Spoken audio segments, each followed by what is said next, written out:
Assalamu alaikum. Good morning. My name is Salman Sheikh. I'm the director of the Brookings Doha Center, and it's my great pleasure to invite you to this fourth annual Doha Brookings Energy Forum. Your Excellency Minister Rumehi, Your Excellency Minister Amara, Your Excellency Secretary General Adali, Your Excellency Toshiko Fuji, Special Envoy Hochstein, Secretary Lovegrove, distinguished ambassadors, Secretary General Alfores, distinguished ambassadors, guests, ladies and gentlemen. Again, it is my real pleasure to welcome all of you on behalf of the Brookings Doha Center and the Energy, Security and Climate Initiative, currently led by my colleague and partner Tim Boersma, to the fourth annual Brookings Doha Energy Forum. I'd also like to, right from the start, recognize the former head of ESI, our partner Charlie Ebinger, who of course is here in his new role as Senior Fellow at the initiative. Qatar, the home of the BDC, serves as a key hub for these kinds of discussion, given its status as the world's largest exporter of liquefied natural gas and at its location in the heart of the most energy-rich of regions. Doha is home to a thriving network of education and research, with many conferences and summits that take place here annually, tackling some of the world's most pressing issues. This forum, of course, is no exception. As we engage with the geopolitics and economics of today's global energy markets, we're looking forward to a rich debate on the potential benefits or fallout of a nuclear grand bargain between the United States and Iran as negotiations move into a critical stage. We will examine the effects of falling oil prices on the political calculus, both here and in the region and further afield, as producer and consumer nations alike recalibrate their domestic energy policies. We will also address the corrosive effects of conflicts raging across the Middle East, with fighting from Syria to Yemen and Libya to Iraq threatening energy sources and supply lanes alike. To get a firm grip on these ever-shifting concerns, we've again brought together a remarkable body of knowledge and expertise from the Middle East, Asia, the United States, and Europe. Over 130 of you have joined us today, representing over 20 different nations. We're extremely grateful for the insights and expertise you bring to the discussion table. In fact, I would say this is the best group that we've put together yet. The caliber of this assembly not only guarantees that this forum will generate high-quality thinking on these issues, but promises that these ideas, we hope, will impact on policymakers in government as well as energy markets. I extend a special welcome to those of you who have joined us this year and have been year in, year out. Your presence demonstrates the ongoing importance of these debates, and we are honored to host you again. To those of you who are joining us for the first time, we're looking forward to your contributions and are confident that you will find the forum a good investment of your time. I'd like to extend again a special thanks to His Excellency Minister Mohammed bin Abdullah bin Mutib al-Rumehi, the Minister's Assistant for Foreign Affairs. He is a friend of the Center and of Brookings, which Martin, my boss, will speak about a little bit more. We'll also open our discussions with remarks by a set of influential policymakers in the realm of energy. We therefore look forward to hearing from His Excellency Amara, the Minister of Energy, Mines, Water and Environment, the Kingdom of Morocco, Mr. Toshiko Fuji, the Deputy Commissioner for International Affairs in the Agency for Natural Resources and Energy of Japan, Special Envoy Amos Hochstein, the Special Envoy for Coordinator for International Energy of the United States of America, and Mr. Stephen Lovegrove, the Permanent Secretary from the Department for Energy and Climate Change in the United Kingdom, my government. The forum's discussions will be largely conducted within smaller working groups, which we see as a vital part and a feature of this event. In these smaller meetings, participants will have the chance to debate and analyze the issues raised within the plenary sessions. The insights that you provide will form the basis for a special report on this forum and will help drive our energy research output for the coming year. As you're aware, this is a private, closed-door event. Anonymity is what drives candid, frank discussions at this forum, and we therefore request that you not attribute any comments made during forum proceedings to individual participants. This opening session is, of course, the one exception, and as you can see, it is open to the media. Lastly, I'm pleased to announce that over the past year, we've worked at the Brookings Doha Center with our colleagues in Washington, in India, and in China to build on the energy research platform that we aspire to. The fruits of these labors you will find in your packages and are on display with the 4 advanced publications on energy topics that we prepared to help inform our discussions. I'm also pleased to introduce you to our new visiting fellow for energy, Mr. Robin Mills, who joins us along with Louis Khatib to advance the center's research at the intersection of Middle East, geopolitics, and energy markets. Many of you will know Robin as a renowned expert on Middle East energy strategy and economics, and we're lucky to have both him and Louis. Again, it is an honor to have you all here. We look forward to using the Doha Energy Forum to continue to produce world-class research and to shape the energy debate. And we look forward to these few dynamic days. Now it's my great pleasure to invite to the podium Mr. Martin Indyk, the Executive Vice President of Brookings, and my boss and very good friend. Thank you.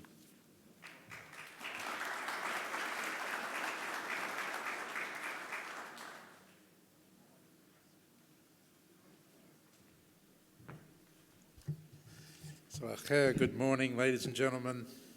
It's great to be back in Doha. Your Excellencies, distinguished guests, thank you very much for joining us for this 4th Brookings Doha Energy Forum. I'm very proud that Brookings, through this partnership between our energy security and climate initiative at Brookings in Washington and the Brookings Doha Center, that this partnership has managed to produce very fruitful collaboration on research and, of course, in terms of organizing this unique conference.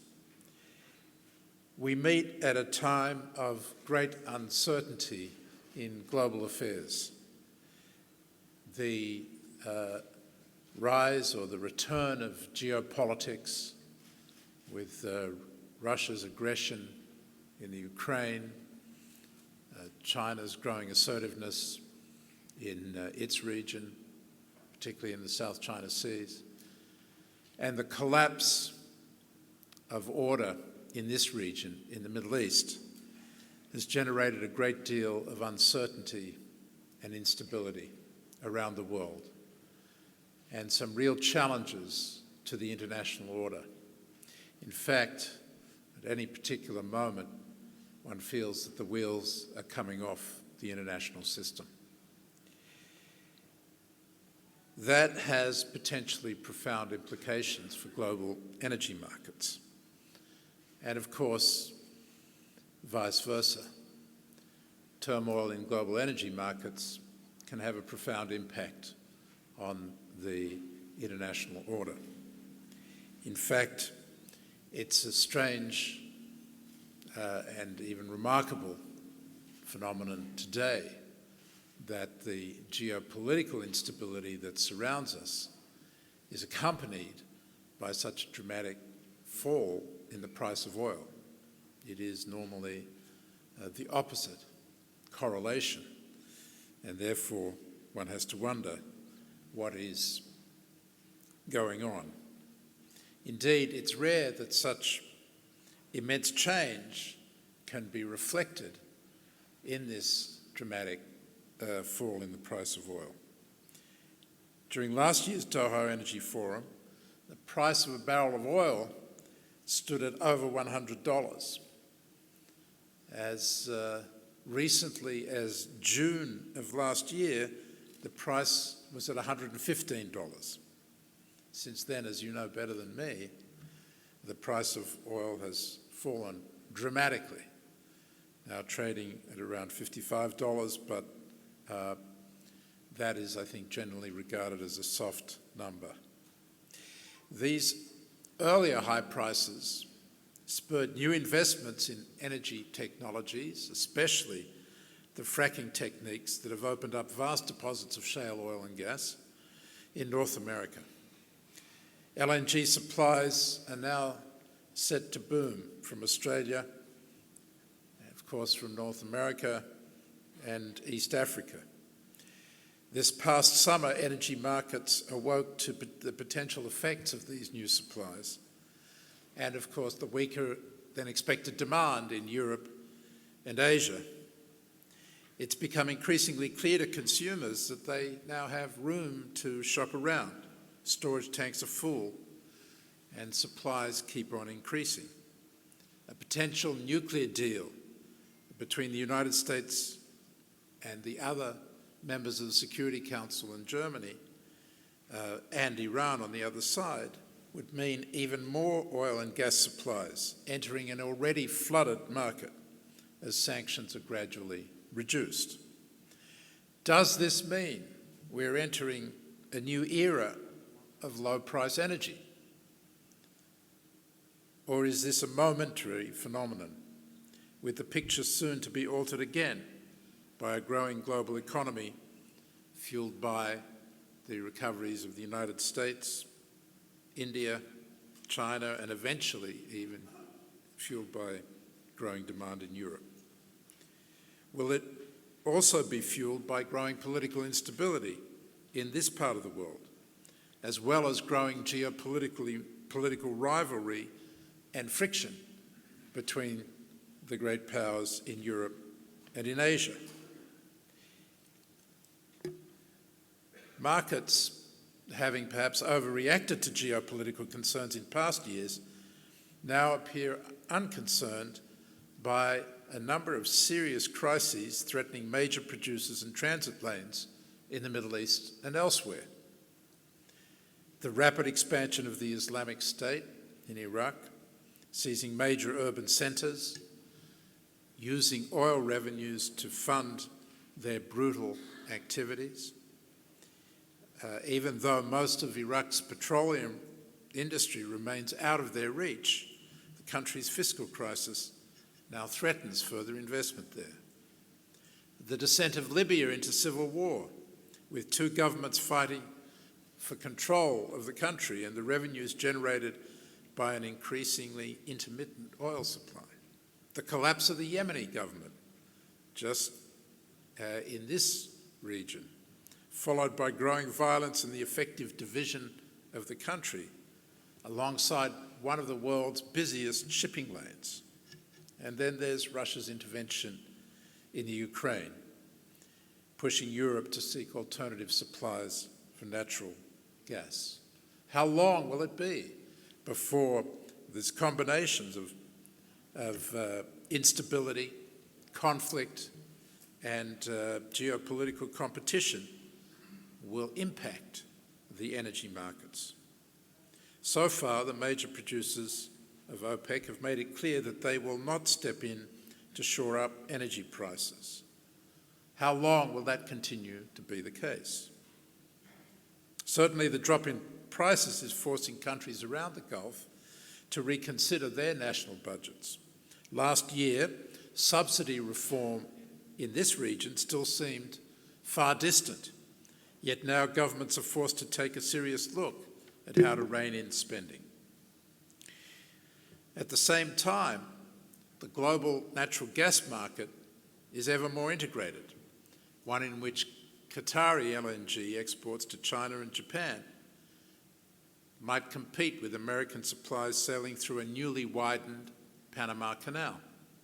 Economic ties between the Middle East and Asia continue to grow as well. China surpassed the entirety of Europe to become this region's top trading partner in 2013. And this deepening economic relationship is likely to continue for the foreseeable future. And yet with this greater interdependence comes a need for greater cooperation in energy markets, both on a regional and international level, as well as greater need for cooperation in resolving the world's conflicts. This interaction between global energy markets and global geopolitics is a subject that I think we should concentrate on in this conference, this unique gathering of so many experts today in Doha. We can only imagine how local disputes can interrupt the secure flow of energy, and control over energy resources can fuel or perpetuate conflicts. Failed and failing states, especially in this region, pose a risk to their neighbours' energy security as well as their national security, and in some cases to global energy supplies. Geopolitics affects energy economics and vice versa. A potential nuclear deal between Iran and the P5+1 will clear the path for greater oil and natural gas production by Iran, boosting the Iranian economy, but driving down energy prices as competition increases. At the same time, these economic effects have a geopolitical impact all their own. How will Saudi Arabia, the UAE, Qatar, and Russia react to energy production that competes with their own and threatens their bottom line? And how many fragile oil-dependent states, how may they cope with, or not cope at all, with a sharp fall in essential revenues?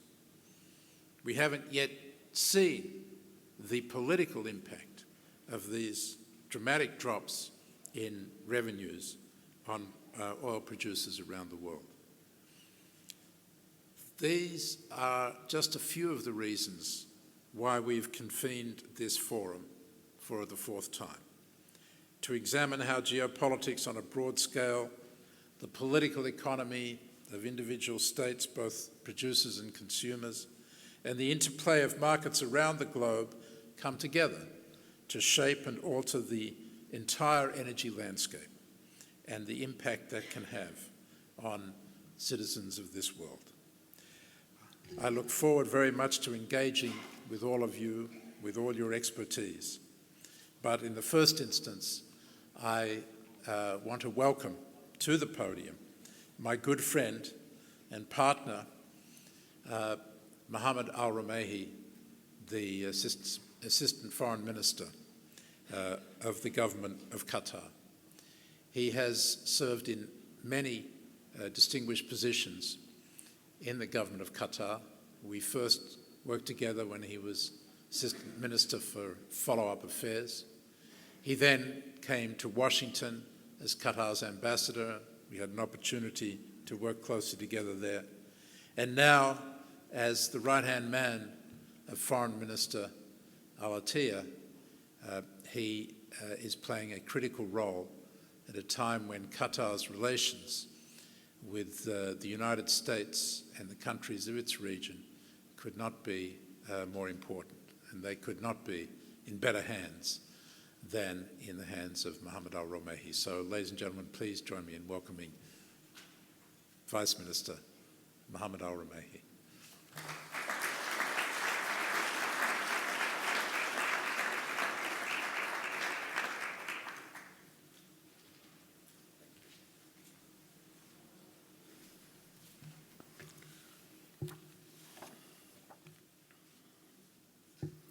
Good morning, everybody. Thank you, Martin, my friend. I will speak in Arabic, so please, if you can use your microphones.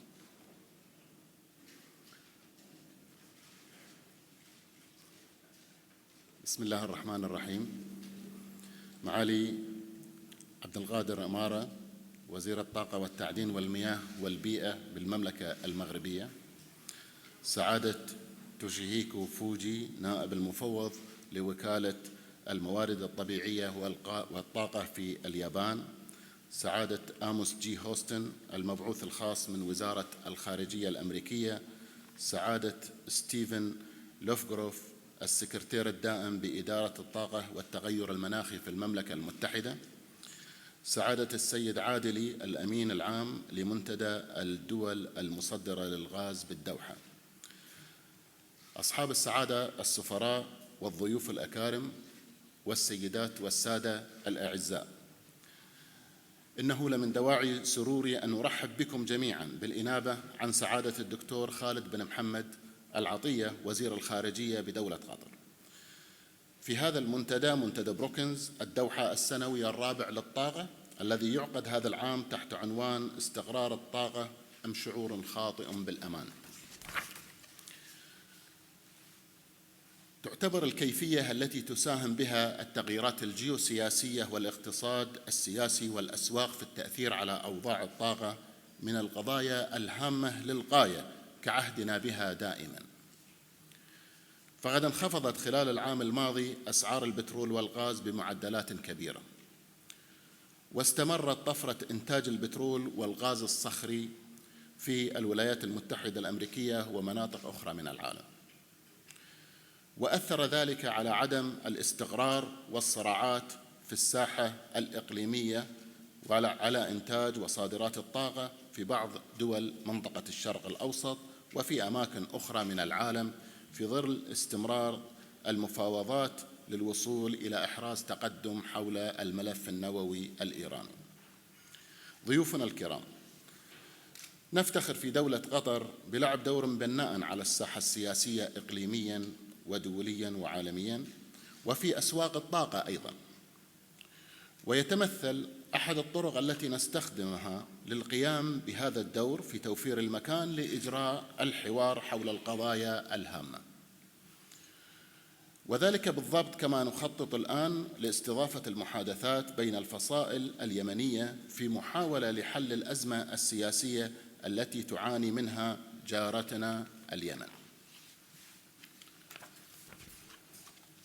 وفي ذات السياق أيضاً نفتخر بدعمنا لمركز بروكنز الدوحة ومؤسسة بروكنز في استضافة منتدى بروكنز الدوحة للطاقة 2015.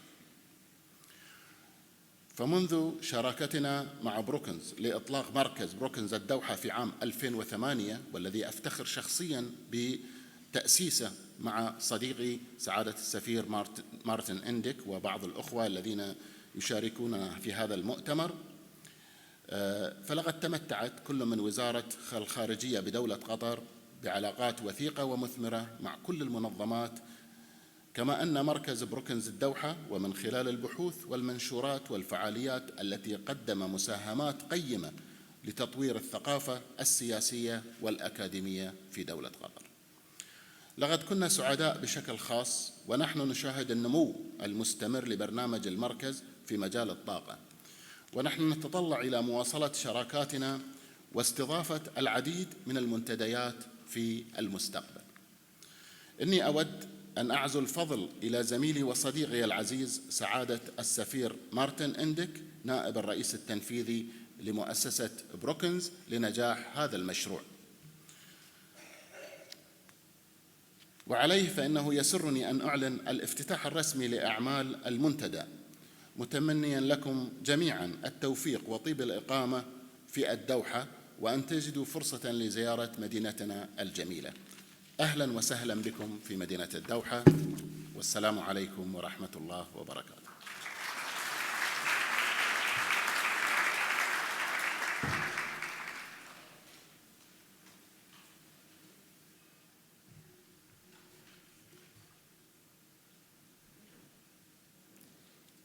Thank you very much, Minister Rumehi, for your welcoming remarks and your kind remarks towards Brookings and the Brookings Doha Centre.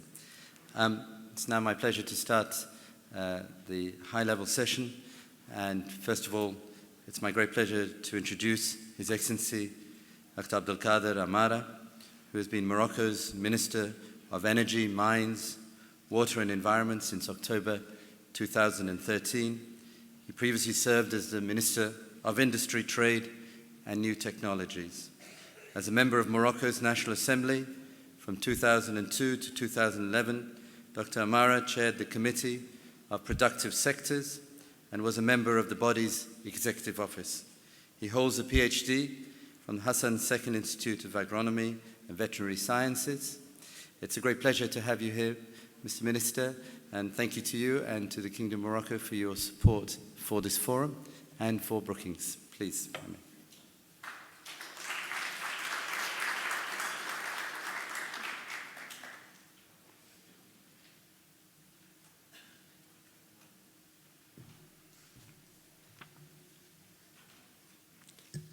Please, I will speak in Arabic, so take your microphones. بسم الله الرحمن الرحيم. الصلاة والسلام على مولانا رسول الله. سعادة محمد عبد الله الرماحي مساعد وزير خارجي الشؤون الخارجية لدولة قطر. حضرات السيدات والسادة مع حفظ الألقاب. في البداية شكراً لمعهد بروكينز على الدعوة الكريمة، وشكراً لدولة قطر الشقيقة التي ينعقد على أرضها هذا المنتدى. أيها السيدات والسادة، كلما تعلق الأمر بالطاقة إلا وانتاب الجميع القلق بالنظر إلى الارتباط الشديد لهذا الموضوع بالمتغيرات الجيوسياسية والسياسات الاقتصادية وأوضاع الأسواق الطاقية منها والمالية. وهذا القلق له ما يبرره باعتبار أن الطاقة هي المستقبل، واستقرار التزود بها يبقى تحديا لكل دول العالم والهاجس الذي يؤرق السياسيين. واسمحوا لي أيها السيدات والسادة أن أقارب هذا الموضوع من وجهة نظر المسؤول السياسي الذي تسعى بلده إلى تأمين التزود بالطاقة بكلفة معقولة متحكم فيها، خاصة في غياب مصادر محلية للطاقة الأحفورية. وسيكون عنوان المداخلة التي أتقدم بها بين يديكم هي تحديات التحول الطاقي بالمملكة المغربية والرهان على الطاقات المتجددة. إن السياق العالمي الطاقي عرف خلال العقود الأخيرة تحولات عميقة، وتميز بعدم الاستقرار وغياب رؤية مستقبلية واضحة ومتقاسمة. ولقد تميزت هذه العشرية الأخيرة بالخصوص بأسعار طاقية جد متقلبة ورهينة بالوضعية الجيوسياسية وبمستوى النمو الاقتصادي.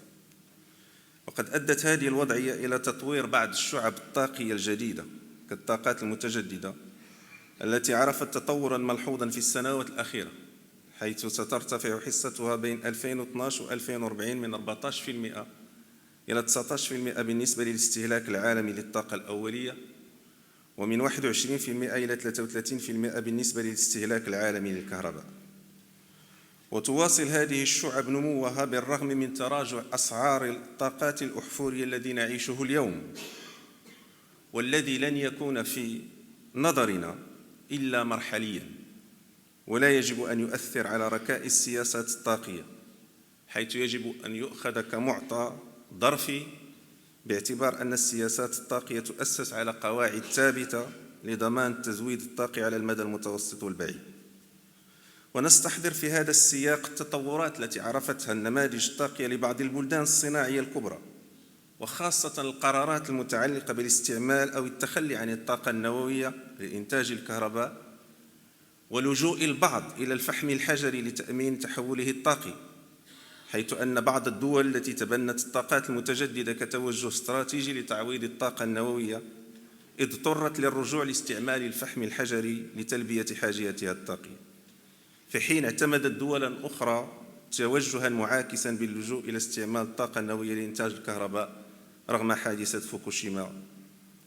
وانطلاقا من هذه المواقف المختلفة والمتناقضة في بعض الأحيان، يمكن أن نستخلص أنه لا يوجد نموذج طاقي موحد، وإنما تعمل كل دولة حسب إكراهاتها وإمكانياتها على تطوير نموذج طاقي يستجيب لحاجيتها، وبذلك فإن هندسة أي نموذج طاقي يجب أن لا تتأثر بالتحولات الظرفية والتقلبات التي تعرفها الأسواق الطاقية العالمية والتي تكون عموما قصيرة المدى.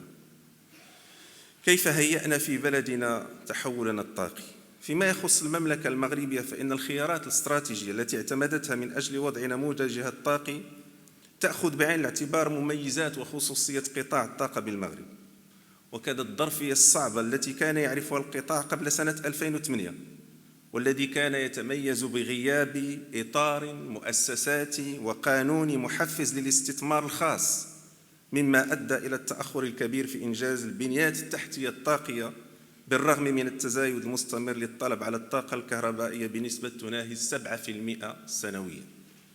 وإلى جانب ذلك فإن ارتفاع نسبة التبعية الطاقية باعتبار أن المملكة المغربية تعتمد بشكل شبه كلي على الاستيراد لتلبية حاجياتها الطاقية والذي تهيمن عليه المواد الأحفورية ترتب عنه ارتفاع مهول للفاتورة الطاقية يفاقم من عجز الميزان التجاري، كما أن إشكالية أسعار الطاقة الكهربائية التي لا تعكس الكلفة الحقيقية للإنتاج ودعم المواد البترولية يثقل كاهل ميزانية الدولة بسبب ارتفاع الأسعار العالمية وعدم عكسها على الأسعار الداخلية.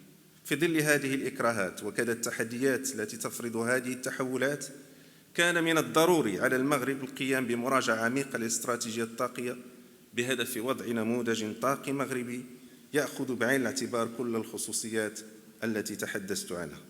ومن هذا المنطلق ومنذ سنة 2009 تم اعتماد نموذج يهدف بالخصوص إلى تأمين الإمدادات الطاقية عبر تقوية قدرات إنتاج ونقل وتوزيع الطاقة، تقليص التبعية الطاقية عبر تطوير الطاقات المتجددة وهي المتوفرة محلياً، والتحكم في هيكلة التعريفة الكهربائية بهدف ربط أسعار البيع بالكلفة الحقيقية للإنتاج، والتخفيض من دعم المواد البترولية بتطبيق نظام المقايسة الجزئية في أفق تحرير أثمنتها، والتحرير التدريجي للقطاع الطاقي من خلال فتحه في وجه رأس المال الخاص، ثم تقوية الاندماج الطاقي الجهوي وتقوية البحث والتنقيب عن البترول والغاز من خلال استقطاب الشركات العالمية الكبرى، ثم وضع إطار قانوني ومؤسساتي لتقوية جاذبية القطاع الطاقي.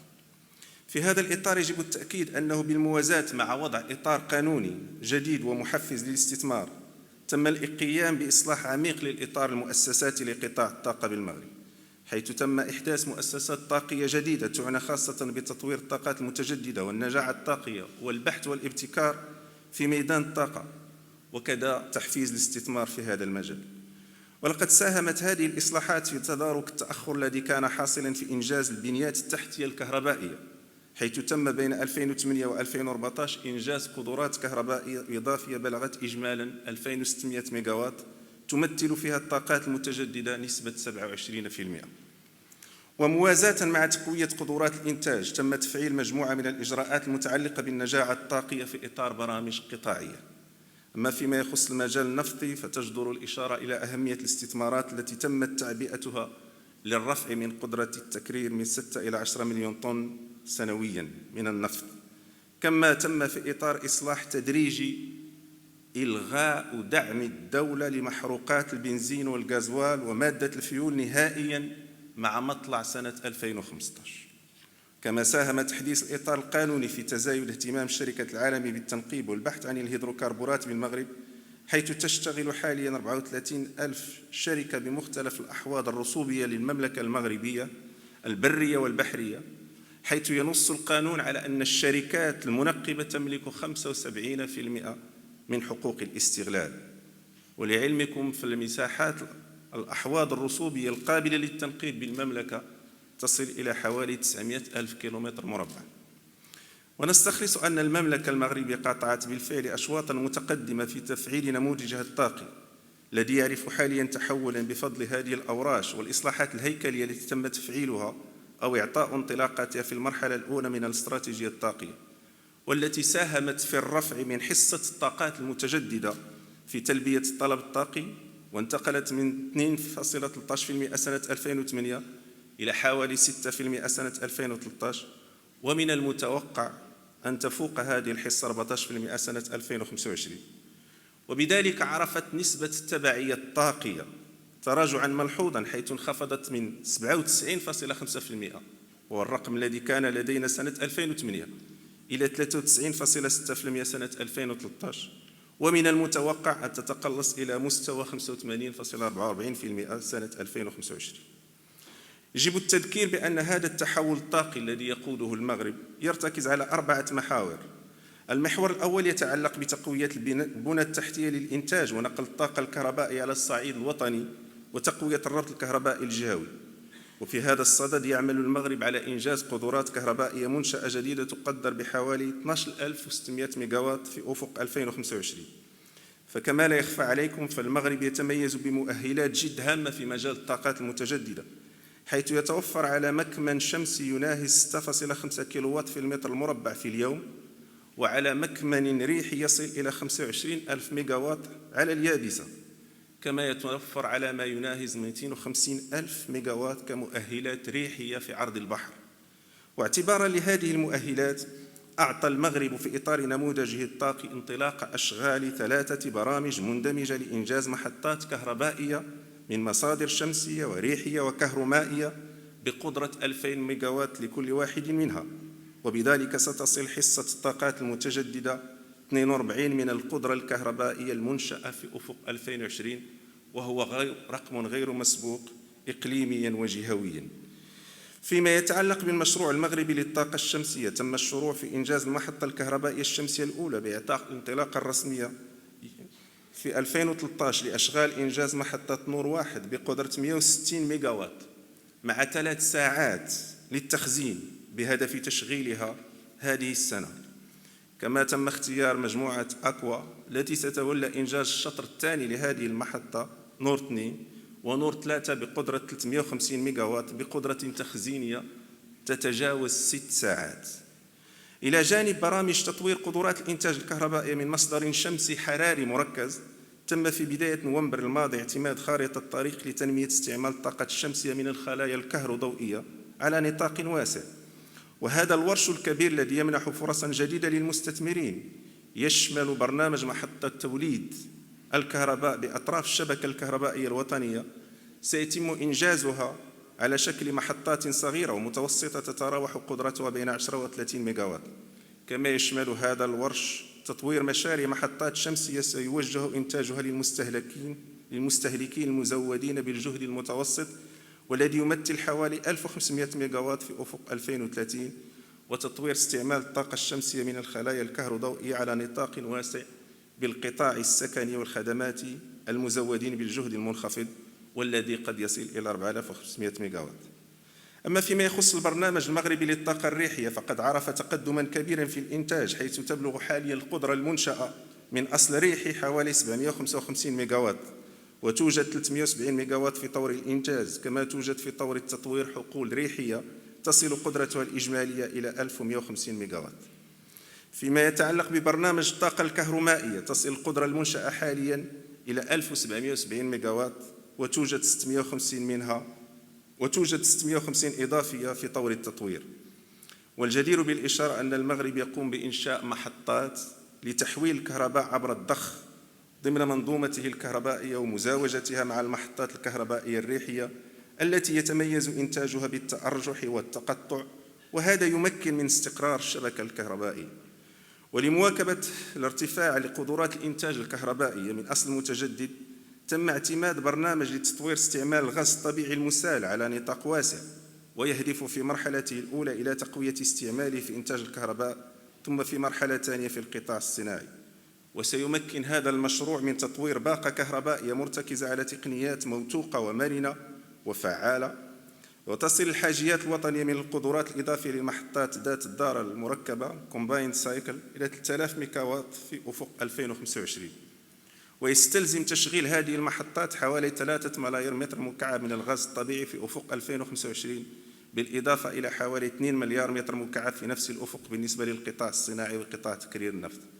ويتضمن هذا المشروع الذي يتطلب استثماراً إجمالياً يصل إلى 4.6 مليار دولار أمريكي إنجاز البنيات التحتية الضروري لاستقبال الغاز الطبيعي المسال وإعادته إلى حالته الغازية ونقله واستعماله في إنتاج الكهرباء والصناعة.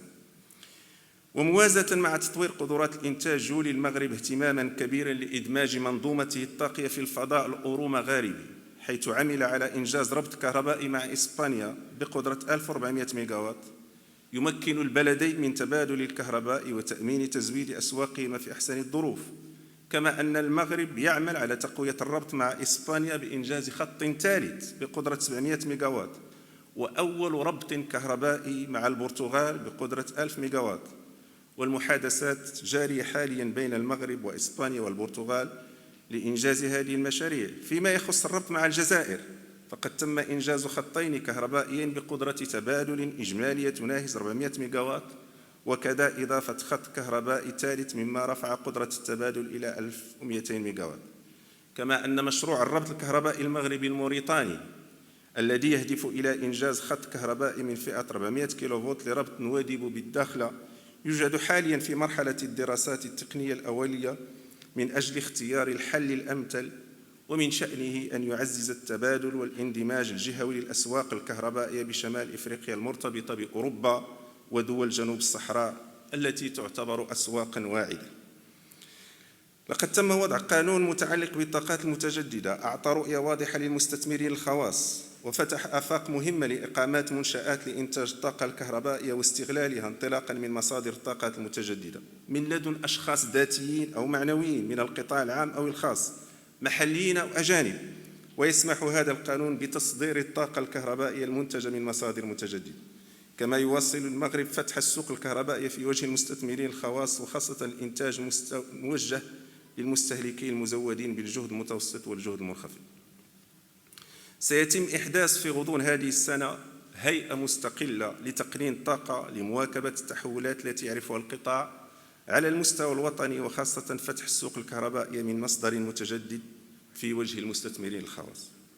ويجب التركيز هنا أنه من بين الأهداف المتوخاة من النموذج الطاقي المغربي هو تطوير قاعدة صناعية محلية تهم كل شعب الطاقات المتجددة، قادرة على مواكبة برامج تنمية الطاقات المتجددة وتضمن التنافسية المطلوبة.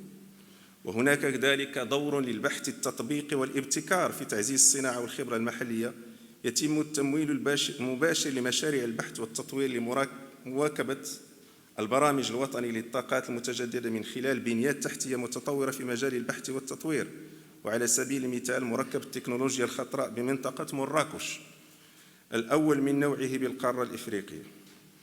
أيها السيدات والسادة، أود التأكيد على أن المملكة المغربية تواصل مجهوداتها لتسريع تفعيل نموذجها الطاقي، وتعمل بكل يقظة لضمان التدبير المحكم للتحول الطاقي الذي نعيشه، أخذا بعين الاعتبار ضرورة المحافظة على التوازنات الكبرى للقطاع الطاقي، ووضع رؤية وتصور واضح للتفاعل الإيجابي مع التحولات العميقة التي يعرفها قطاع الطاقة على الصعيد الجهوي والإقليمي. ويوفر هذا النموذج الطاقي فرصا حقيقية للفاعلين الأجانب في مجال الاستثمار، حيث نقدر مبلغ الاستثمار بين 2015 و 2025 بحوالي 36 مليار دولار أمريكي. وأود التأكيد أن المملكة المغربية تولي أهمية بالغة لمواكبة الفاعلين الخواص للمشاركة في تفعيل الأوراش والمشاريع المتضمنة في نموذجها الطاقي. شكرا لكم وشكرا لمعهد بروكينز.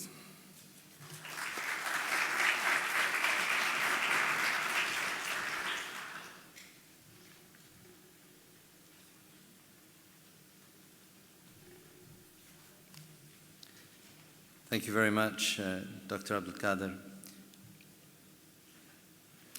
It's my great pleasure now to invite Mr. Toshihiko Fuji, who's been Deputy Commissioner for International Affairs at the Agency for Natural Resources and Energy within Japan's Ministry of Economy, Trade and Industry since January 2014. Since joining METI in 1987, Ms. Fuji has worked in various international and domestic policy fields, including the G7 Economic Summit, APEC, and the Japanese Business Council in Europe. He's also active in the academic arena. He's visiting professor of the Graduate School of Economics and Science at Satayama University, Mr. Fuji, it's a pleasure to have you. Thank you. Thank you very much. His Excellency Muhammad Al-Rumaihi, Minister's Assistant for Foreign Affairs. His Excellency Abdul Qadir Amara, Minister of Energy, Mines, Water and Environment, Kingdom of Morocco. Mr. Amos J. Hatchstein, Special Envoy and Coordinator for International Energy, the United States. Mr. Stefan Lavgrove, Permanent Secretary, Department for Energy and Climate, the United Kingdom. Distinguished ambassadors and ladies and gentlemen, it is my utmost pleasure and honor to be given an opportunity to talk about Japan's experience, Japan's view, mostly Japan's struggle probably, in relation to today's theme. Ladies and gentlemen, today's theme is energy stability or a false sense of security. Obviously a very thought-provoking theme. At the same time, it might be said to be a little mystifying theme. Before leaving to Doha, I discussed some of my colleagues what really it means, this theme. And we failed to form a consensus. So today I'm going to talk based on my own interpretation of today's agenda.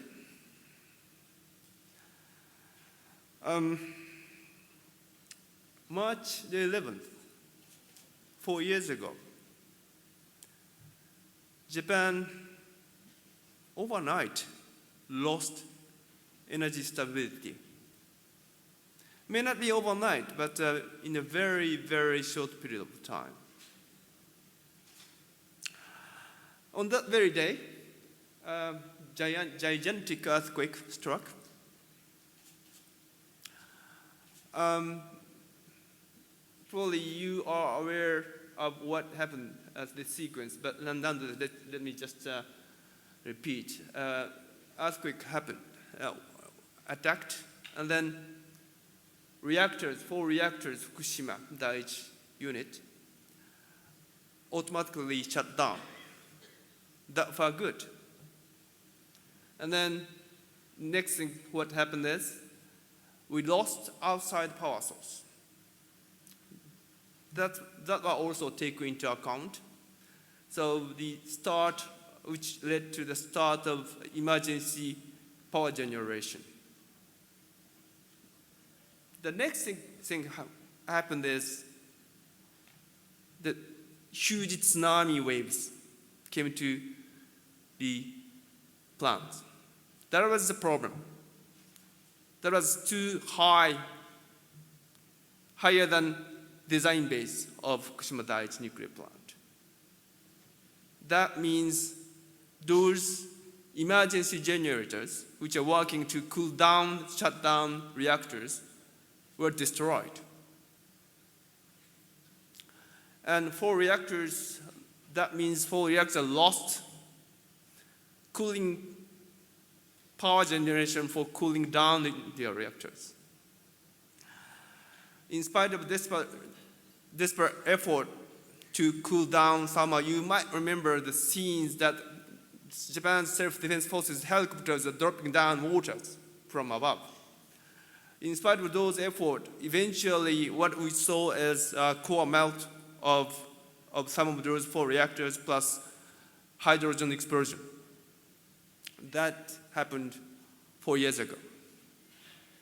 Subsequently, the government of Japan decided to shut down all 57 reactors.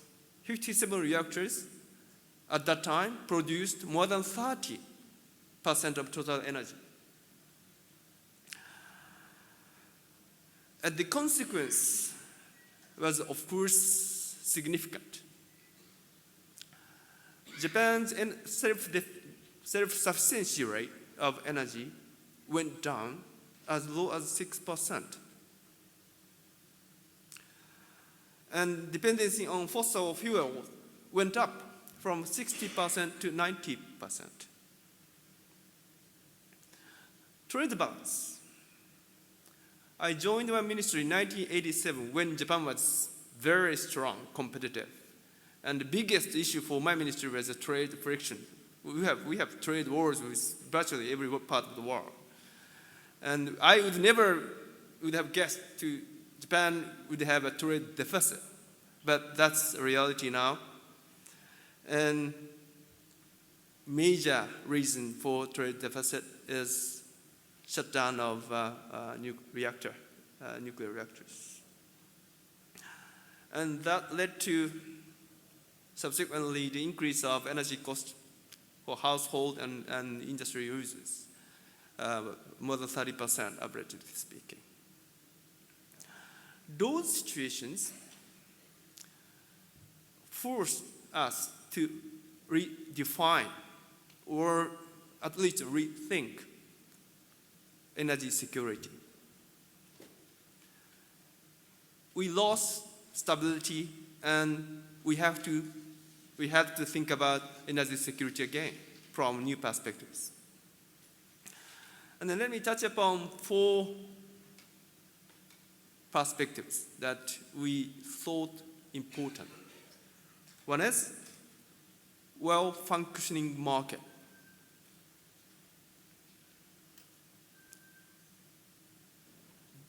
Strengthened partnership with our supplying countries.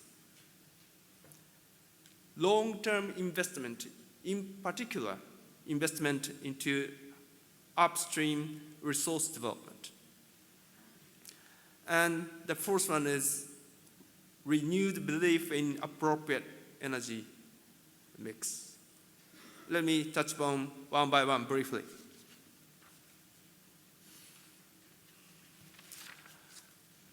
Market. Of course, everybody knows market is important. Market forces need to be utilized. And when I said we look at the market again, there are 2 aspects, internal and external. Internal aspect. Probably friends from the EU nations might want to laugh at us, but Japan is not a huge country, but still we do not have a nationwide single energy market. We did not, and we still do not.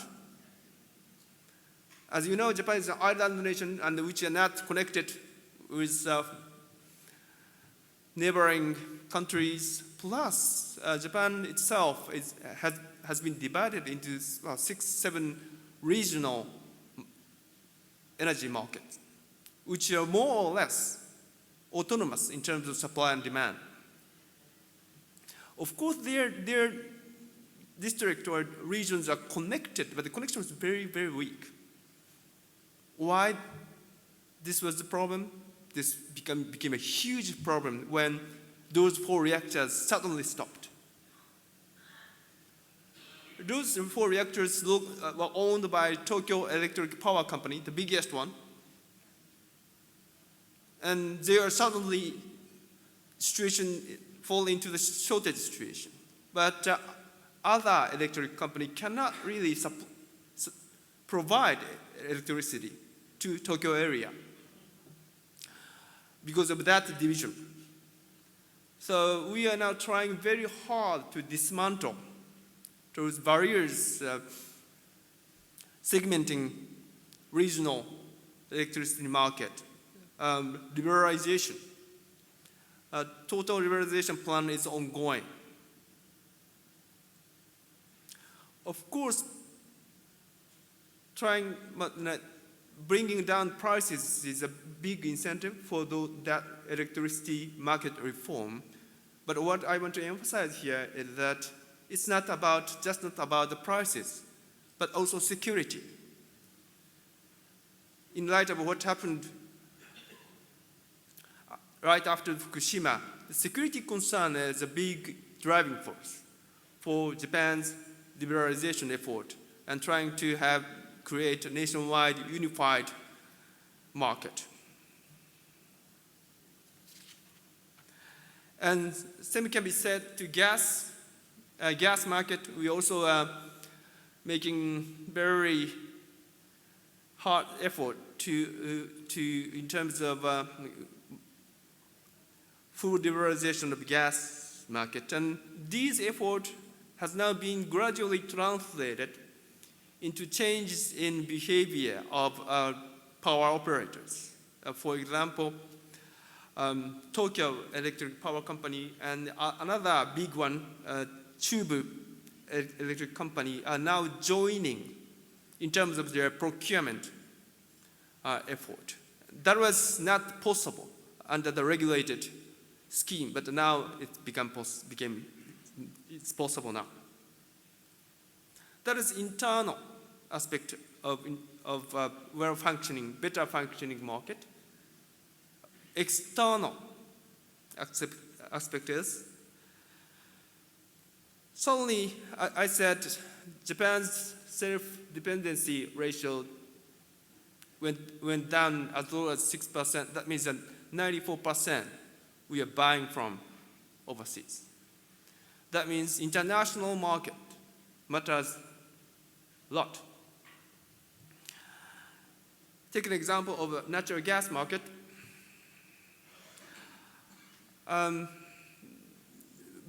Very soon,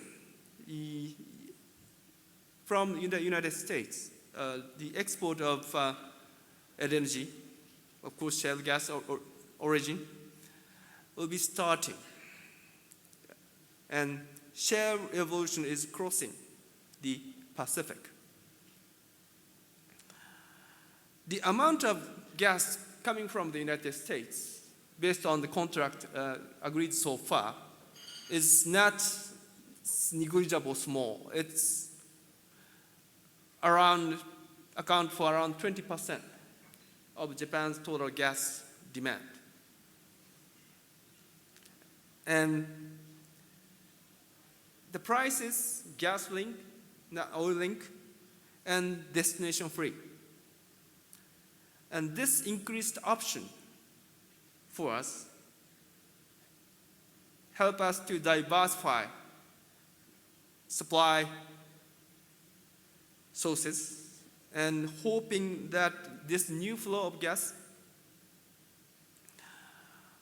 better connect regional gas market, United States, North America, Europe, and Asia. As you know, gas market are more or less are divided, but we are hoping that this new flow of gas from the North America help the market, global natural gas market, become more resilient.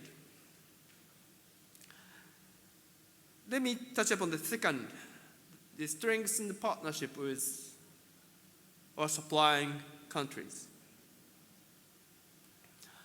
How Japan could manage to survive the crisis when it lost 34% of energy source. It's thanks to additional supply of natural gas from this region, in particular, the state of Qatar. And the Japanese government is deeply thankful for the Qatar government help in terms of their kind supply of additional LNG to us. Without that, we face probably a very, very severe situation. And we learned how important it is to continuously keep strengthening the ties with our partners. And as an example of our effort, Japan now hosts an yearly ministerial meetings which is called Energy Producer Consumer Conference. So where energy producer countries and consumer countries get together and talk. And kindly, His Excellency, Energy Minister, Energy and Industry Minister Al-Sada participated past meetings. Every time, more than 1,000 people get together. And we are hoping that this is one way we can enhance our partnership, mutual understanding between consumers and producers of natural gas. And of course, one way to strengthen partnership is Japanese companies' participation in upstream, and that's something we also want to encourage. The third thing is long-term development of upstream resources. Yes, recent drop of natural resources prices is in a sense blessing for a country like Japan. In 2013, we had a record trade deficit. It's around 100 billion US dollar. And it is calculated, according to a certain calculation, the decrease of natural resource prices, probably the import will be decreased in terms of value by 80 billion US dollar, which means around 80% of trade deficit. So the impact is enormous. That is good in a sense. But of course, everything has pros and cons. On the reverse side, we are afraid that if price level becomes too low, and if that suppresses the investment and development of resources, that probably is not a good thing for Japan for a long time, in the long term. As you all know, it is expected that world energy demand increases by 40% by 2040, mainly due to high growth of Asian nations like China. That means we have to prepare for that kind of situation. And certainly we do not want that current pricing to lead to a situation where less effort is made in terms of resource development. The fourth perspective I want to touch upon is our renewed belief in appropriate energy mix. Resource-poor country like Japan, there is no single power source which we can do without. We have to utilize every single available power source. And there is no single power source which exceeds in every aspect. That means stable supply, cost, environmental burden, safety, and other things all need to be taken into account. And we have to realize appropriate energy mix. For that, the characteristic of each energy source need to be examined quite carefully.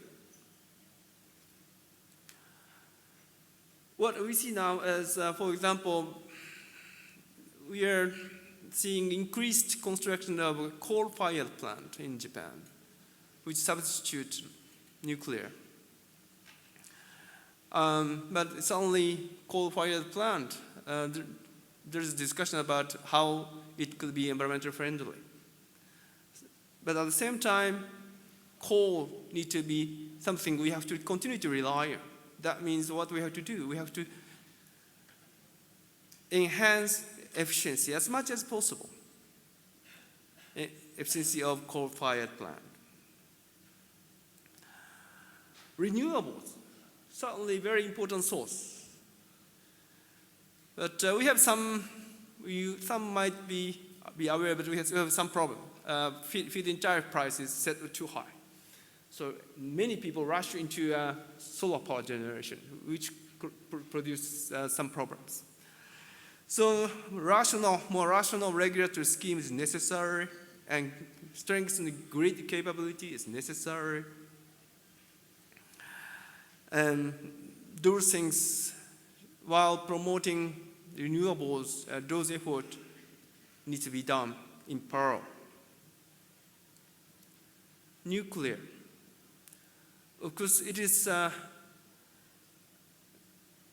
very controversial as item of energy, nuclear.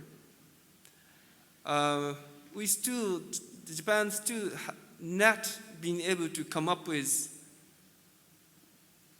new energy mix.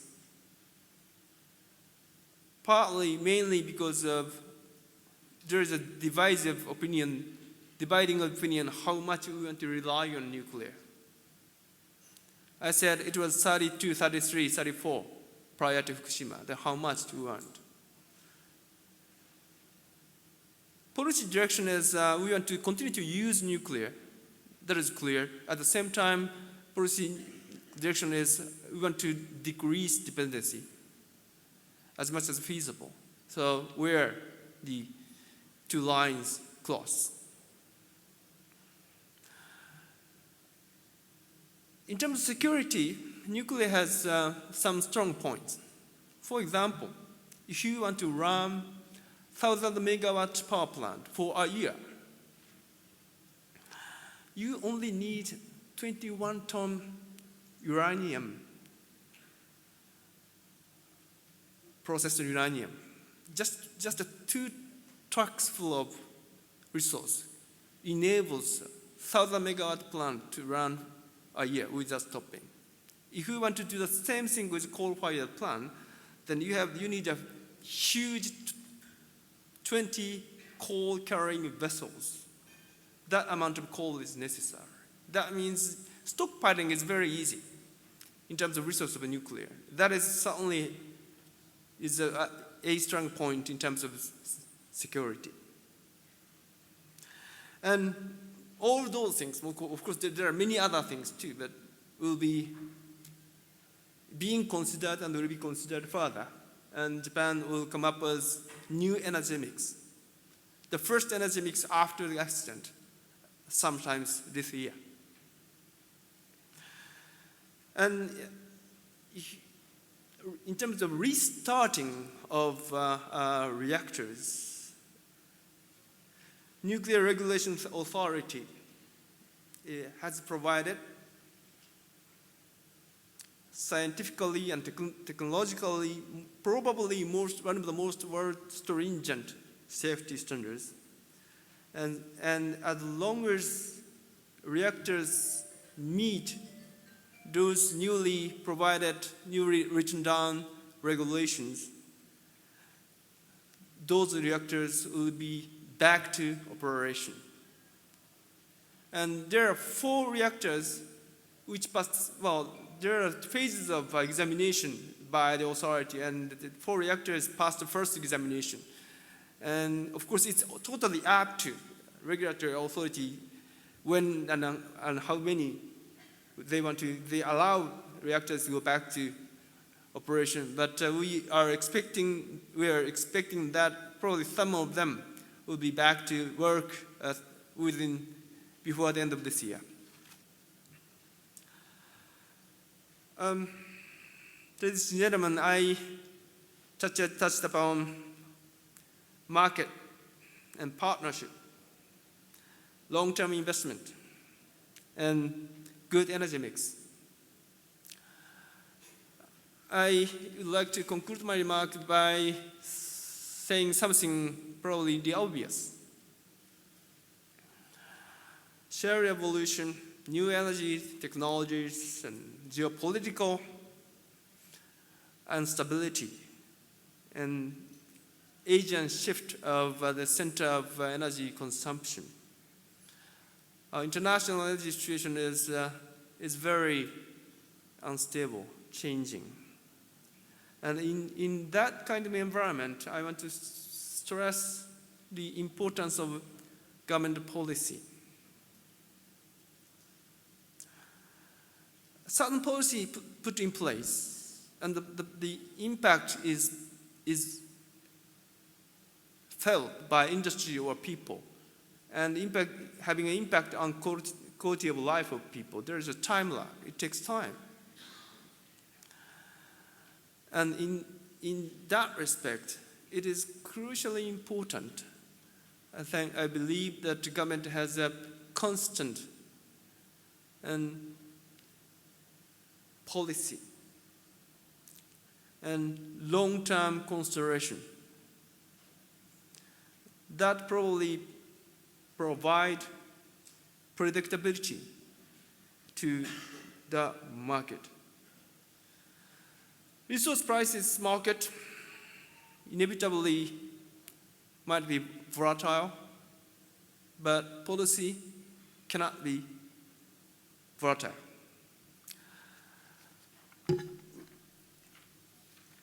By thanking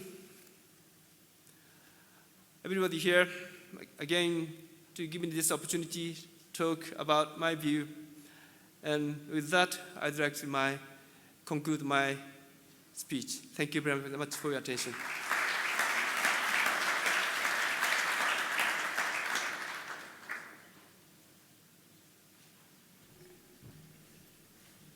Thank you, Mr. Fuji.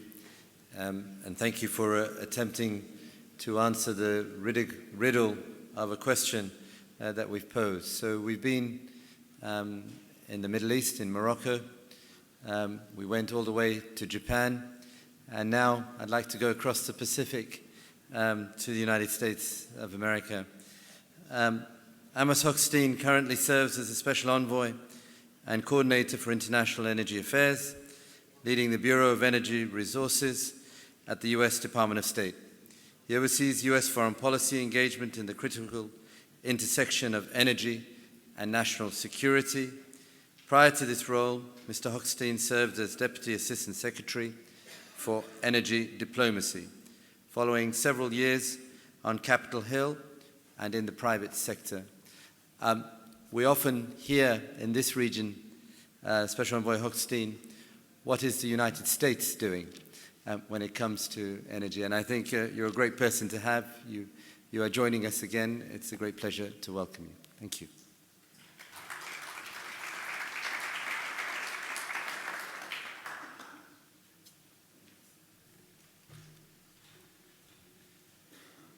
Thank you for that introduction, and Your Excellency, Mr. Minister, distinguished friends and colleagues, it's always good that I think as the second year in a row to speak here, it's gratifying because it means I was invited back. So I must have done a little bit okay last year. You know, Martin Indyk, in his opening remarks, not only gave my speech, or most of it with some exceptions, but I also feel like he gave my job title. And as we, in the United States, the position of a Bureau on Energy is relatively new. It's only about 3.5 years old. And the decision for that came when Secretary Clinton decided that it was about time that we faced up with reality that the mix of energy and national security is not something that we need to hide behind, but to acknowledge and work within. And to understand that it's not only a driver of energy policy, but in much of the world, it's a driver of national security politics. You know, the riddle, as you put it, of stability or false sense of security, I think is neither. While on the one hand, energy markets have not been this linked to national security crises and national security events in many, many years, it's not new. And energy markets by definition are volatile. They need to be, they were designed to be, and they will continue to be. The fact that we had a few years of relative stability at around $100 a barrel was the exception, not the rule. And that if you look historically, every few years we've had reasons and events that have driven energy prices. And that's okay. In reality, if you look at prediction, and I think you talked about predictability, there is no predictability. There never has been predictability in the energy markets, ever. And if you want an example for that, using Google or IEA or EIA, take a look at predictions that were made on where energy markets would be and what energy prices would be at any given year. Take a 5-year period and judge any 5-year period predictions to where prices ultimately were. Without fail, it is consistently an inaccurate business to predict. And I'm often asked questions like, what is the tipping point for US shale production? What's the price of energy going to be? Is it going to stay at 50? Is it going to 20? Is it going back to 85? And I always say the same thing: if I could predict the price of oil, I'd be wearing a more expensive suit and would be speaking at a different conference. There are 3 elements that drive energy. There always have been, and those are supply, demand, and geopolitics. It's the same today. But I actually believe, despite everything I just said, that we are in a transformative era. We are in a new ballgame. And let me explain what I mean. So the 3 elements of supply, demand, and politics. We have, even before the current price structure change, we've had a remarkable coincidence of history of a incredible change in both sides of the supply and demand. For a long time, we had stability on both. We knew who the main suppliers were. We knew who the main customers were. The customer base was the United States and the OECD, with the non-OECD countries lagging behind. And the suppliers were, on the oil side, was largely OPEC plus a couple of others. And on the gas side, it was an even narrower set of players, also defined, if not changing in ranking. And yet now we're looking at a transformation where the non-OECD countries have already overtaken the OECD as the customer base, and future growth, projections again, future growth is going to be in the non-OECD, largely China, India, and a few others. And on the supply side, we've seen a remarkable democratization of the business in a way that we never imagined. It is no longer a handful of countries that are not only controlling from a set of price point, but actually controlling from the supply point. We are seeing growth across the board in both oil and gas. And countries that don't want to play by anybody else's rules or by anybody else's considerations, for that matter. They don't want to be interconnected to other people's considerations. These are countries that feel like they, for the first time, hit the jackpot. And they're going to maximize that resource to the best of their ability and as quickly as possible. On the oil side, we've seen it grow in West Africa first and elsewhere around the world. On gas, we're seeing the potential. 2 of the largest fields found in the last 40 years anywhere in the world were in countries that never produced any energy at all, and were predicted to never produce any energy: Mozambique and Israel. Those are the 2 largest gas fields. Offshore Morocco is looking at potentially large fields. And I can go on different explanations. On gas, Qatar today, and for the last several years, with one of the smartest, most agile, most creative approaches to the business, was able to dominate the LNG market. But by the end of the decade, we're going to have 2 more Qatars joining the market. Australia is going to be coming online over the next several years with massive projects that will mean that more supply that will equal that of Qatar will come on the market. At the end of 2015, maybe the first couple of months of 2016, the United States will begin exporting. And we will grow from there. How far? We'll talk in a minute. But our effect on the market started a long time ago. Our effect on the market started, if you think about it this way, when President Obama came into office in 2009, he got briefings on every subject. And one of the briefing papers I read, I was not in government then, but I read the transition paper on what to expect on energy and how it will impact, specifically on geopolitics of energy. And people wrote papers all around town, and both in the government and outside.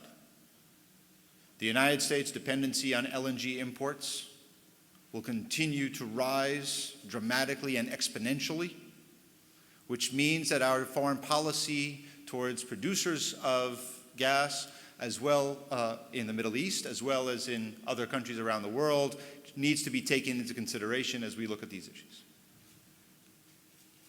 Within 3 years, we started dramatically decreasing our LNG imports, and we're about to become an exporter, and within a couple of years after that, become a net exporter. Again, prediction was a little bit on the off side.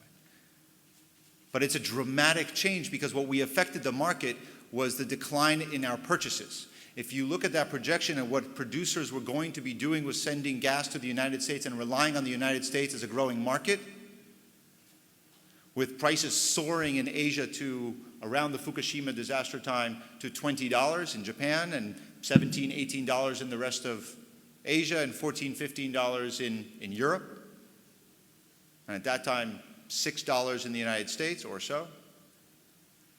And as a result of the decline in imports, that meant that all those supplies that were destined for the United States or contracted for the United States had to find new homes, and the beginning of decline in prices around the world, including for the first time ever, a renegotiation of prices between European consumers and Gazprom, which had never before been willing to open up contracts for negotiation. Just on the fact that we were producing more, we hadn't even taken a decision to export. So that was this dramatic effect that's happened already from the production of the United States on gas. And I'll tell you that in 2011, every briefing I got was, shale oil, that's another story. It may be another decade or so. It's too expensive. It's probably not going to happen for the United States. It's an unreliable resource at the moment. We all know where we are today. So as we're looking at this democratization of the market on both on the supply and the demand side, you have to look at the political side. And there we're in trickier waters, but not unprecedented waters. The Iran-Iraq War was a very complicated time for energy supplies for the world, the 1970s, and so on. But having said that, it's up there as far as the instability. What's remarkable to me, though, is that you need both sides of that equation of the national security crisis and instability and the supply and demand. And I'll give you an example of what I mean. When Libya went off the market, 1.6 million barrels, at the beginning of the civil war, and it happened almost overnight, the market went bonkers. And the rise in price was so dramatic, we ended up with a Strategic Petroleum Reserve release for the first time in a long time, joint action, and crisis was everywhere on the loss of that 1.5 million barrels. In the summer, we were talking about as we were looking at, Martin mentioned $115 a barrel in June, which was within days of the Daesh takeover of Mosul. And the direct response, therefore, immediately was the rise of oil prices. And we started internally having all those conversations. Again, we're reaching 120, that critical juncture. What's going to happen? And then the Allied strikes began, and the markets decided, this is not me saying US or others, but the markets decided that the Iraqi resources were safe since they were in the south, and prices started to decline. And at the same time, we got numbers of economic growth out of China, and we got numbers on continued economics, lack of growth in Europe. And within that, we heard that Libyan production went from 250, 300,000 barrels a day where they had languished all the way up to 950,000, and that contributed to that atmosphere of we have a glut in the market. But then recently, in December, Libyan production went from 950 right back down to 250. We lost 700,000 barrels a day. A year ago, we probably would have increased $5 a gallon. It barely registered in the oil markets. Nobody cared. Went back up to 500, completely surprising everybody last month. Nobody cared. We're talking about taking off and adding hundreds of thousands of barrels of oil with no impact on the price. Where the same exact event happened several months earlier, it was having dramatic effects on the market. And that's why I go back to this idea of the stability or fake sense of security. Take your pick, it's either both or neither.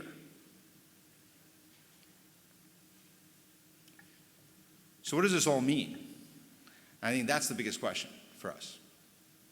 The United States has clearly changed our position in the world. We are today facing questions we did not think we would need to face. We already answered the question on energy supplies in the market by agreeing and issuing licenses for export of LNG.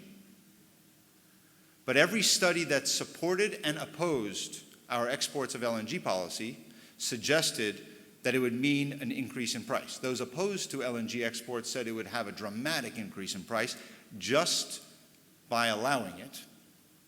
And those who supported it said, yes, it will increase the price, but more modestly. Some said it would go to $8, others said it would go to $5. So naturally, a few months before we are beginning to actually export, prices are at $2.80. Predictions again. But it has an impact. What does it mean for our shale producers? After all, it is true that a lot of our production is shut in. There are fields that are not worth developing at this price. And yet we're producing enough to keep the American price at $2.80. And we're doing that in the middle of our peak demand of winter. And not a warm winter like in Europe, a cold winter. If anybody talked to anybody from Boston, with 100 inches or more, prices are at $2.80 for gas. And we have a debate going on in the United States that has started in Congress and in think tanks, and at some point we'll stop watching, but for now we're listening, on whether or not we need to export crude, because we have a problem. We buy a lot of crude that is heavy sour crudes from Venezuela, from Saudi Arabia, from Middle East, South America. But we produce a lot of light sweet crude in the Bakken, and we have that imbalance. And I think so far the debate's very interesting. But you ask the question again, and I get asked every time, what is that tipping point? Because when we talk about the collapse of oil prices, everybody's question was, when does shale, two questions, when does OPEC lower their production? And when does the United States shale start falling off? So on shale, what I like telling people is that as we were watching the debate on TV, and the experts came on television, the suggestion was always the question, okay, we're at $85, how far below this can shale producers in the United States survive? And the answer was very consistent, $10 below whatever the price today was. So if it was at 85, price was probably around 75, 75 was about 65. Today, we're told that under no circumstances below 40 is a complete disaster, and oil prices will completely kill the shale industry. We're at 40, Charlie, 43, 44. We're getting close. And all we've heard is that despite the fact that we were all glued, you know, the first time that you saw political correspondents on CNN or anywhere else, or talking about what is the rig count. People who a month earlier didn't know what a rig looked like were counting rigs and predicting what the nature of the United States was and the history of the world based on the rig count. And now we found out that when times are tough economically, we're much more efficient. So we can continue to grow and produce with far fewer rigs. Now this does have implications. We are seeing dramatic loss of jobs and announcements by oil companies of CapEx reduction. So less investment. So eventually this will take effect. But the resilience of the American market has been remarkable, and the resilience of the Canadian market has been remarkable. Which is why I think that all the conspiracy theories, which one was, OPEC wants to destroy shale, the other was that OPEC and the United States were colluding to affect other countries, third countries, couldn't be further from the truth. Because if we actually tried to manage this, I have no idea where this would take us. Because without trying to manage it, nobody can figure out where this is going, which is a precondition for trying to manage something. So as we look at where we have to go as a country, we know a few things. One, no matter how much oil we produce in the United States and natural gas, we will never be energy independent. It's a false paradigm. Independence makes believe that it's not a global commodity. And when prices were rising and when something happened in Libya, WTI, the West Texas Intermediate, the benchmarks in the United States rose together with Brent. Because the dependency is still there no matter what we do. And therefore we have to remain interlinked in the global economy, in the global energy market, and continue to try to understand where we're going and try to understand what our actions towards it must be. The second is that we need to have an integrated energy market that is diverse and therefore secure. Martin touched on it and what's happening in Russia and Ukraine, but it's not a new phenomenon. In 2005, Russia shut off the gas supplies to Ukraine. In 2009, they shut off the gas supplies to Ukraine and the rest of Europe that gets its supplies through Ukraine. And shockingly enough, it happened again in June of 2014, where gas supplies to Ukraine were again shut off. But the international community is learning. And this is where, as the previous speaker talked about government policy, we made a significant change. In 2009, when the supplies were off, Europe didn't know what to do with it, and therefore Russia won. In 2014, when the gas supplies were shut off in June, the expectation was Ukraine would be brought to its knees because they were at the end of the winter with no supplies, and when the next winter would come, they would have nothing. But reverse flows began immediately from Poland and Hungary, later from Slovakia, and the concept of energy union started to grow. And today we have a vice president for energy union in Europe that is looking to address these exact issues of security of supply. But security of supply cannot be bypassing one route for another route. South Stream, or now I think it's Turkish Stream, doesn't change the dynamic. It is still a dependency on one supplier. And what I said earlier about democratization of the market is exactly that. Democratization of the market has to happen on the consumer side as well. And that's why this is a good era in energy, when we're seeing new pipelines, new sources of gas, new LNG, new technology. And I think that is what it's going to lead us to a less of a dependence on specific national security events in countries. They will always have that moment of impact. But if we can truly look at what we need to do in Europe, what we need to do in Central America and the Caribbean that also overly rely on a single supplier that is declining at the moment. If we can create a dynamic market, we talked about Japan having a bifurcated market. Asia doesn't have a trading market for gas yet. But if we can work on all these things together, that's where I think we can make the biggest change that will make us more immune, not immune, but more immune to, or less insecure to this kind of volatility due to national security events, knowing that we'll never get there entirely. We will always be subject to supply, demand, and geopolitics. Thank you.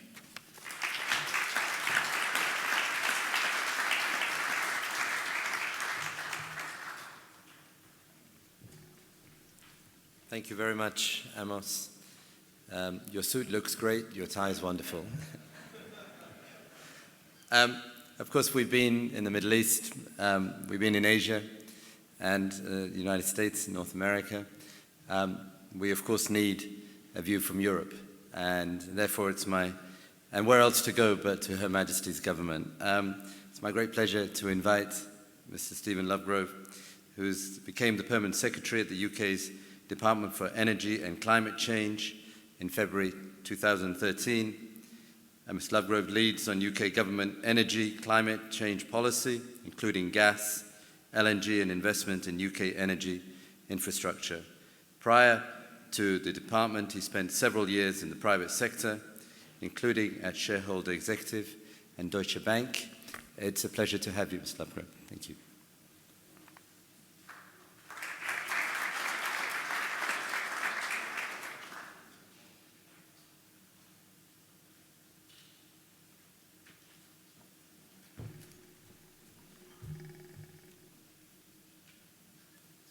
Your Excellency, Minister, distinguished guests and colleagues, ladies and gentlemen, I want to thank the Brookings Institute for the invitation to speak to you today.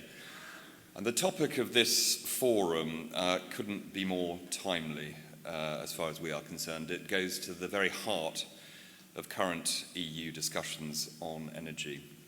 And indeed, the UK and EU partners are setting up the EU Energy Union, as Amos just mentioned, right now in response to the geopolitical and market changes that we are seeing around us. Geopolitical developments over the last year or so have demonstrated that old assumptions about stable, long-term relationships and contracts are being tested, and we need to adapt them. Conflict in the Ukraine, which we've talked about, Russia's actions there, as well as turbulence in the Middle East, turbulence in Nigeria, turbulence in Venezuela. All of these risks make very clear the risk of relying on one major source of gas. And it's incredibly important to grasp those opportunities to invest in the diversification of our energy infrastructure and in low-carbon energy sources. And the UK has long believed that diversity is the key to energy security, and I know I'm consciously echoing some of the comments that have been made by fellow speakers. Diversity in suppliers, diversity in energy type, and diversity of infrastructure. And that's not the EU alone. The need for energy diversity is increasingly recognised elsewhere, including here in the Gulf, because it's not just driven by geopolitical risk, it's actually driven by economic opportunity, and that is a key theme which is driving certainly the UK's policies and I believe the development of the energy industries around the world. While security of supply is rightly at the forefront of our minds, diversifying and adapting our energy sources is also a key response to the climate challenge. That hasn't been spoken about so much today, but I do just want to touch on that. The EU 2030 package in preparation for the COP in Paris later on this year focuses on energy efficiency and low carbon solutions. The IEA has forecast that energy efficiency is set to supply more additional energy than oil out to 2035. The UK has provided £3.87 billion through the International Climate Fund to reduce poverty by helping developing countries to take up low-carbon development and to adapt to the impacts of climate change. And in the UK, our support for developing renewables industry has already driven down costs. The cost of energy in the UK offshore wind farms has fallen by almost 11% in the last 3 years, and solar is likely to be commercially competitive without support in the 2020s. Although I have to say, in the UK, solar is a bit more of a challenge than it is over here, but anyway. I want to talk also briefly about gas. I mean, gas has a continued and increasing role in the UK energy mix as the cleanest fossil fuel. We're reducing the use of unabated coal to meet our climate objectives and could need up to 28 gigawatts of new gas-fired power stations by 2030. It's also likely to remain the dominant fuel in our heating mix out to 2030. And Qatar is the UK's most important LNG supplier, and we have the capacity to increase LNG imports significantly, both for the UK and the EU markets. And an important point here is that we need to develop, as the UK is doing and a couple of other countries in the EU are doing, our research on carbon capture and storage, because that is a terrifically important technology for the continued use of fossil fuels in the future, which in its own right will increase our security of supply. And if carbon capture and storage comes down to competitive economic levels, we can see gas's role become yet more significant in the very long term. Pausing also briefly on infrastructure, we would like to see both pipelines and LNG terminals increasing in the UK. Very much take Amos's point that pipelines and terminals which don't diversify the supply but merely diversify the way in which existing supply comes into the territory are not necessarily all of the answer. But we do want to see more pipelines, we do want to see more LNG terminals making landfall in the right places, and seeing also supplies coming in from the US. Just to nip back to Qatar again, I want to congratulate Qatar on the launch this February of what will be the world's first large-scale carbon dioxide capture facility. And it would be wrong for me not also to mention the importance for the UK anyway of nuclear power in our generation mix. That will be a central part of our generation mix. It has been for many years. Our existing nuclear power stations are coming to the end of their useful life, and we are going through Europe's biggest exercise in the building of new nuclear power stations. That's going to be absolutely central for us, and a central tenet of our approach in the EU is that EU states and members have the right to determine their own energy mix. We've heard today a lot about global energy markets, which are interacting with increasing complexity. Our observations in the UK very much with the grain of that. Perhaps the most notable tendency here is the disconnect, which has been mentioned earlier, between prices and what feels like a very, very high degree of geopolitical risk around the world. Often geopolitical risk which is located in economies and countries which are very dependent on fossil fuels for their continued health of their economies, which obviously exacerbates and exaggerates the effects. OPEC members are clearly responding to competitive pressures, particularly the increased importance of US tight oil and gas to the global crude market. In the UK, we're feeling a range of very complex effects about these interactions. We are a net importer of energy. The EU is a net importer of energy. So there are price benefits for the consumers, and it is clear that the UK economy is benefiting from that more broadly. But there are great challenges for us in the North Sea, which is a relatively high-cost basin and where there is a degree of disinvestment going on at the moment. EU refiners are struggling to compete with the US and other refiners, and therefore Northwest Europe is relying increasingly on imports of, for instance, aviation fuel from the Middle East. So there is a very, very complex and changing picture which we are seeking to react to. The heart of this, though, and I will finish now because I know that we are slightly running over time, the heart of this for us is that single word, diversity. From the UK's perspective, interconnected markets are the solution to the very challenges that they bring. And that's because they enable the diversity of energy, supply and demand, bringing us full circle back to the UK and EU solution to geopolitical challenges in Europe, the EU Energy Union. The Energy Union will help to complete the EU internal market, a fully functioning single market in the EU based on transparent and strong market rules will allow diversity to flourish and crucially make a better use of Europe's existing energy asset base. It should also give us strategic leadership to the development of indigenous energy sources across the EU, such as shale.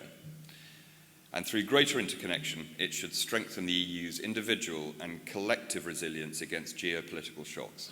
and allow us to respond nimbly to further alterations to the global energy landscape. Ladies and gentlemen, thank you very much. Thank you very much, Ms. Lovegrove. That concludes our morning session. Because we are running short of time, we're going to go straight into our first plenary session. You can just go and grab some coffee whilst the participants are getting on their mics. I would also look forward to the lunch panel which we're going to have with Secretary General Adli and others on gas. So thank you very much, and thank you to all the speakers.